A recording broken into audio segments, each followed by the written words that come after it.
Zephaniah chapter 3, the prophet Zephaniah describes God's heart, and particularly his emotion and his affection for his people as he brings them to salvation. Now it's remarkable, the famous verse, Zephaniah 3 verse 17, that the Lord will rejoice with gladness and the Lord will rejoice with singing over his people.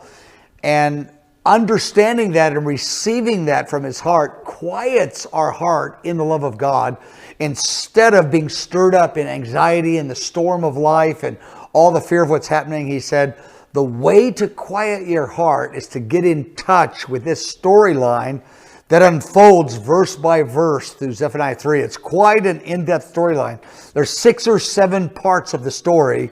Of course, the kind of the volcanic explosion where it comes to a head is that the Lord says, even though you've resisted me, even though you've said no to me, as my grace is drawing you closer and closer, and they humbled themselves, he says, I want you to know, my people, that I am rejoicing over you. I delight in the relationship. I enjoy you.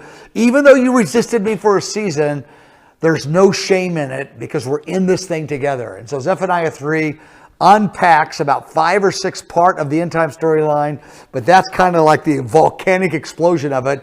But then the Lord, Zephaniah says, you have to say this message, sing this message, declare this message about how God delights with feeling and affection for his people, not only when they're fully mature, but even when they're in the process of responding and growing. That message is critical.